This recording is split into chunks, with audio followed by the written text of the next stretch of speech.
नमस्कार साथियों, Saraswati career point में आप सभी का स्वागत है। डेली करंट अफेयर्स हमारा डेली सीरीज। आई होप आपको अच्छा लग रहा होगा। आप इसमें काफ़ी इम्प्रूव कर रहे होंगे खुद को और डेली करंट अफेयर से आप संतुष्ट होंगे।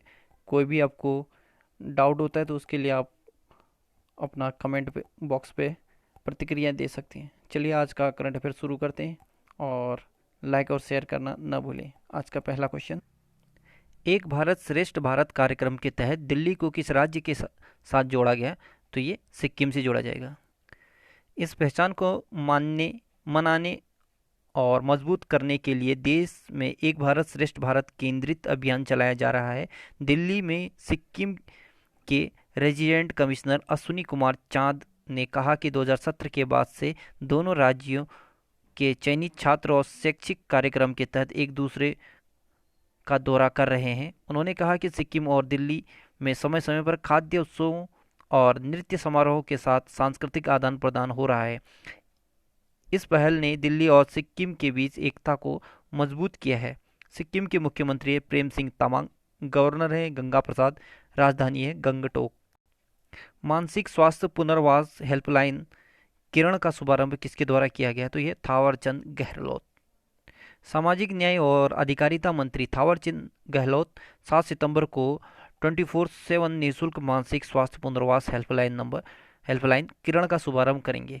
इस हेल्पलाइन को सामाजिक न्याय और अधिकारिता मंत्रालय के दिव्यांग जन सशक्तिकरण विभाग ने मानसिक रोगों से पीड़ित लोगों को राहत और सहायता प्रदान करने के लिए विकसित किया है। यह हेल्पलाइन प्रा, प्रारंभ स्क्रीनिंग, प्राथमिक चिकित्सा, मनोवैज्ञानिक सहायता, मानसिक कल्याण और मनोवैज्ञानिक संकट प्रबंध के उद्देश्य से मानसिक स्वास्थ्य पुनर्वास सेवाएं प्रदान करेगी। स्वयं योजना को अभी किस राज्य द्वारा पुनः शुरू किया गया? तो असम द्वारा। असम में राज्य सरकार ने राज्य के लगभग 2 लाख युवाओं को स्वरोजगार प्रदान करने के लिए स्वयं योजना पुनः शुरू किया है। इसमें स्वामी विवेकानंद असम युवा सशक्तिकरण के रूप में जाना जाता है। इसका फुल फॉर्म है। यह चयनित युवाओं को व्यवसायी उद्यम शुरू करने के लिए बीज धन के रूप में प्रत्येक को 50,000 रुपये प्रदान करेगा। राज्य के वित्त मंत्री हेमंत बिस्वा शर्मा ने कहा कि असम सरकार 1,000 करोड़ रुपये के बजट के साथ नए सिरे से स्वयं शुरू कर रही है, जो अगले 3 महीने में बिना किसी बैंकिंग लिंकेज के खर्च किया जाएगा। ठीक है, जो स्वयं का फुल फॉर्म है वह है स्वामी विवेकानंद असम युवा सशक्तिकरण। ग्लोबल इनोवेशन इंडेक्स 2020 में भारत कौन से स्थान पर है? तो ये 48वें में। ठीक है, भारत पहली बार वैश्विक नवाचार सूचकांक ग्लोबल इनोवेशन इंडेक्स में 4 पायदान चढ़कर 48वें स्थान पर पहुंचकर शीर्ष 50 देशों के समूह में शामिल हो गया है। ग्लोबल इनोवेशन इंडेक्स GII 2020 में 13वें संस्करण को विश्व बौद्धिक संपदा संगठन, world intellectual property organisation, Cornell University और इनसीड बिजनेस स्कूल ने संयुक्त रूप से जारी किया है। स्वीडन, अमेरिका, ब्रिटेन और नीदरलैंड नवाचार रैंकिंग के शीर्ष पर स्थान पर हैं। ठीक है, शीर्ष 5 स्थान पर सबसे अधिक आय वाले देशों का प्रभुत्व है। BI किसका नया ब्रांड नाम है? तो ये वोडाफोन और आइडिया का। ठीक है, वोडाफोन आइडिया कंपनी ने अपना नाम बदलकर VI किए जाने की घोषणा की है, जिसके बाद अब कंपनी के सभी उत्पादक का नया नाम और नया लोगो दिखाई देगा। टेलीकॉम कंपनी ने एक वर्चुअल प्लेटफॉर्म के माध्यम से कंपनी का नाम बदले जाने की घोषणा की है। ऐसा माना जा रहा है कि कंपनी का नया नाम एक ब्रांड में विलय के बाद 2 ब्रांड को बनाए रखने की लागत को कम करने के लिए कंपनी के प्रयासों के तहत बदला गया है। कंपनी के नाम बदलने का फैसला ऐसे समय पर लिया गया जब जून 2020 के अंत में विलय के समय वोडाफोन आइडिया ने अपने ग्राहक बेस को 408 मिलियन से 280 मिलियन पर गिरते हुए देखा है। इसमें वोडाफोन ने प्रीमियम शहरी ब्रांड पर ध्यान दिया, जबकि आइडिया ग्रामीण प्रमुख ब्रांड रहा है। विलय के बाद दोनों ब्रांड की शहरी ग्रामीण ग्राहक बेस में गिरावट आई है। सियाम का नया अध्यक्ष किसे चुना गया है? तो यह राजन बडेरा को। मारुति सुजुकी के MD और CEO केनिची आयुकावा और 2 साल की अवधि के लिए society of Indian automobile manufacturers SIAM का नया अध्यक्ष चुना गया है। वह राजन बडेरा का स्थान लेंगे। साथ ही अशोक लीलैंड के एमडी और सीईओ विपिन सोंधी को सियाम के नए उपाध्यक्ष के रूप में चुना गया है। सियाम भारतीय मोटर वाहन उद्योग का सर्वोच्च निकाय है। Society of Indian automobile manufacturers की स्थापना जुलाई 2012 में हुई थी। Society of Indian automobile manufacturers का मुख्यालय नई दिल्ली में। स्पैरो सिस्टम किस राज्य में शुरू किया गया? जम्मू कश्मीर में। जम्मू कश्मीर के उपराज्यपाल मनोज सिन्हा ने जम्मू कश्मीर प्रशासनिक सेवा अधिकारी जेकास के लिए online portal smart performance appraisal report record online window sparrow शुरू किया है। स्पैरो प्रणाली से लगभग 1289 अधिकारी को लाभ मिलेगा और जिसका उद्देश्य संक्रमण के दौरान मूल्यांकन रिपोर्ट एपीआर के देरी के नुकसान से बचने और जेकास अधिकारियों के प्रदर्शन मूल्यांकन को बेहतर निगरानी और समय पर पूरा करने के लिए पारदर्शिता लाना है।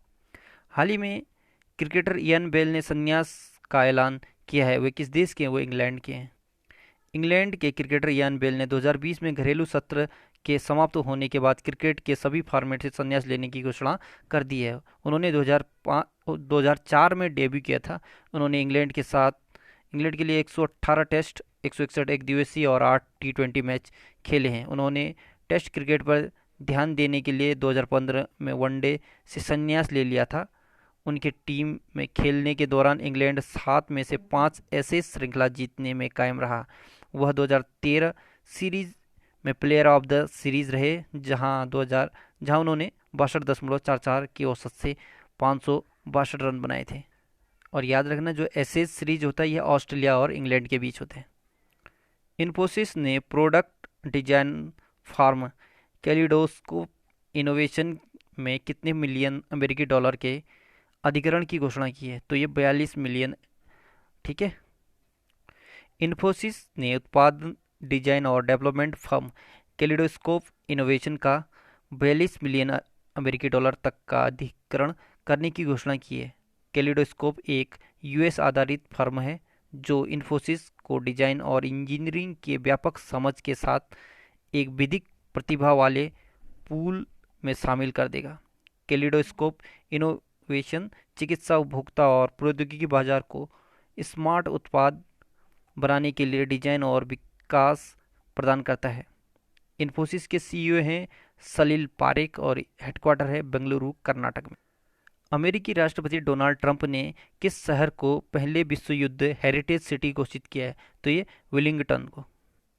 अमेरिकी राष्ट्रपति डोनाल्ड ट्रंप ने उत्तरी कैरोलिना के विलिंगटन को पहली विश्व युद्ध हेरिटेज सिटी घोषित किया है। ठीक है। पहला जो विश्व युद्ध हेरिटेज सिटी घोषित किया है वो है उत्तरी अमेरिका में है, जो कैरोलिना सिटी विलिंगटन। ठीक। यह घोषणा 2 सितंबर 2020 को द्वितीय विश्व युद्ध के अंत की 75वीं वर्षगांठ के अवसर पर आयोजित एक समारोह के दौरान की गई। युद्ध के दौरान विलिंगटन उत्तरी कैरोलिना शिप बिल्डिंग कंपनी की साइट थी, जिसने संघीय सरकार के आपातकालीन जहाज निर्माण कार्यक्रम के हिस्से के रूप में 5 वर्षों में 243 जहाज़ों का निर्माण किया था। यूएसए की कैपिटल है वाशिंगटन डीसी और यूएसए की करेंसी है संयुक्त राज्य अमेरिकी, यानी अमेरिकी डॉलर। N95 मास्क कीटाणु रहित करने के लिए चार्क-डिकोव डिवाइस किसके द्वारा लॉन्च किया है? तो यह आईआईटी दिल्ली। ठीक है। आईआईटी दिल्ली के इनक्यूबेटेड स्टार्टअप चक्र इनोवेशन ने 95 मास्क को कीटाणु रहित करने के लिए एक विशेष डिकनेक्टेमिनेशन डिवाइस चार्क-डिकोव लॉन्च किया है। चार्क-डिकोव डिवाइस को कैबिनेट के आकार का बनाया गया है। चार्क-डिकोव एक अभिनव संक्रमण रहित तंत्र के साथ तैयार किया गया है जो N95 मास्क के छिद्र की सफाई के लिए ओजोन गैस की उच्च मर्मज्ञता का उपयोग करता है, जो इसकी जटिल परतों का पूर्ण परिशोधन सुनिश्चित करता है। आईआईटी दिल्ली के डायरेक्टर हैं बी राम गोपाल वर्मा। इसमें याद रखने वाली बात है कि जो चक्र डिकोब या चार्क डिकोब है, इसमें कौन सी गैस का उपयोग करेंगे N95 मास्क को कीटाणु रहित करने के लिए, तो वो है ओजोन गैस। सबसे क्वेश्चन यही है। और बनाया किसने? आईआईटी दिल्ली ने। Federation of automobile dealers association, FADA के नए अध्यक्ष कौन बने? तो ये Venkatesh Gulati. Federation of automobile dealers association ने वेंकटेश गुलाटी को वर्ष 2020-22 के लिए अपना 35वां अध्यक्ष नियुक्त किए करने की घोषणा की है। फाडा के वर्तमान अध्यक्ष हैं आशीष हर्षराज काले का स्थान लेंगे ये। ठीक है। ऑटोमोबाइल डीलर्स एसोसिएशन की स्थापना 1964 में हुई थी और इसका मुख्यालय है नई दिल्ली में। International day of clean air for blue sky, अर्थात नीले आसमान के लिए स्वच्छ वायु का अंतर्राष्ट्रीय दिवस कब मनाया जाता है? 7 सितंबर को। इस साल 7 सितंबर 2020 को विश्व स्तर पर international day of clean air for blue sky अर्थात नीले आसमान के लिए स्वच्छ वायु का अंतर्राष्ट्रीय दिवस मनाया जा रहा है। इस दिन को मनाए जाने का उद्देश्य व्यक्तिगत, सामुदायिक, कॉरपोरेट और सरकार सभी स्तर पर लोगों में जागरूकता बढ़ाना है कि हमारे स्वच्छ हवा, स्वस्थ जीवन, अर्थव्यवस्था और पर्यावरण के लिए कितनी अधिक महत्वपूर्ण है।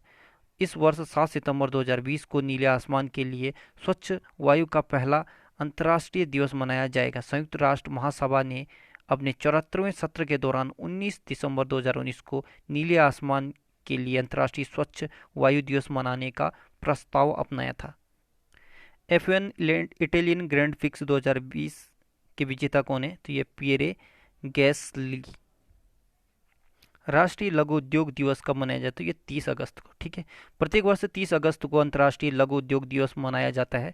यह दिवस लघु उद्योगों को बढ़ावा देने और बेरोजगारों को रोजगार के अवसर उपलब्ध कराने के उद्देश्य से मनाया जाता है।